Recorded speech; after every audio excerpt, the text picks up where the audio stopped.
Complete. এবার মায়ের যেহেতু চোখ অপারেশন হয়েছে সেই কারণে প্রণয় গেছে রুটি আনতে, আর ভাই দাদা করছে মাংস। তারাও তোমাদেরকে দেখাচ্ছি। আমরা এভাবেই মিলেমিশে সবাই মিলে রান্না করে গল্প করে কাটিয়ে দিই। এভাবেই তো কাটিয়ে দেওয়া ভালো, বলো? চলো তোমাদেরকে দেখাচ্ছি। ভাই দাদা রান্না করছে। বাপরে, ভাই দাদা কালারটা কি এনেছো গো, বিরাট হয়েছে। কেমন হয় বানাচ্ছে মাংসটা? রান্না ভালো হওয়া উচিত। সত্যি কথা বলতে কি, প্রণয় আজকে অনেকদিন বাদে আবদার করলো। আচ্ছা। আমি সাধারণত দুর্গাপুর যতবার আসি আমার খুব একটা মনে নাই আমি ঠিকঠাক বলছি, হয়তো আমার ভুল হতে পারে। অত তো আমি সংখ্যা গুনিনি। তো হয়তো 1-2 বার আমি মাংস করেছি।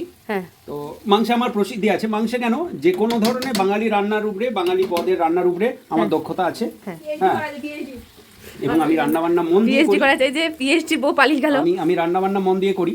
সত্যি কথা বলতে কি, আমি একটা জিনিস খুব মনে মনে ভাবি বা আমি জেনে এসেছি, সেটা হচ্ছে যে ইংরেজিতে জানি কুক ইজ অ্যান আর্ট। হ্যাঁ, বাংলায় রান্না একটি শিল্প এবং আমি একজন শিল্পী। তো সেই জন্য রান্না যখন করি আমি রান্নার দিকে মনোযোগ করি। ওইটা তোমার রান্নাটা দারুণ হয়েছে। করি না। তারপর জিজ্ঞাসা আজকে চাহিদা ছিল একটু লাল লাল ঝাল ঝাল চিকেন, যেটা আমরা সাধারণত বর্তমানে ব্লগে খুব দেখে আসছি বা দেখে থাকি। লাল লাল ঝাল ঝাল চিকেন কষা, সাথে ওই রুটি, রুমালি রুটি হলে আরো ভালো হতো। হ্যাঁ, রুটি তো বাঙালি যেহেতু তো সেটা রুটি, ঘরোয়া রুটি, একদম বাঙালি। হালকা ঝাল লঙ্কার ব্যবহার আজকে আমি করেছি। দেখা যাক, অনেকদিন বাদে হালকা ঝাল লঙ্কার ব্যবহার আমি করলাম। তারপর দেখা যাক সবাই খেয়ে কি বলে। আশা করি রান্না বান্না ভালোই হবে। এরপরে পাবলিক রিভিউ কি রকম থাকে, সেই রিভিউ এর উপরে সবকিছু নির্ভর করছে। হচ্ছে আজকে ভাই দাদা মাংস রান্না করেছে, খুব সুন্দর হয়েছে, দারুণ হয়েছে। হ্যাঁ, দারুণ হয়েছে। বাবা তোমার কেমন হয়েছে? দারুণ হয়েছে মাংসটা, দারুণ হয়েছে, খুব সুন্দর, খুব সুন্দর, দারুণ।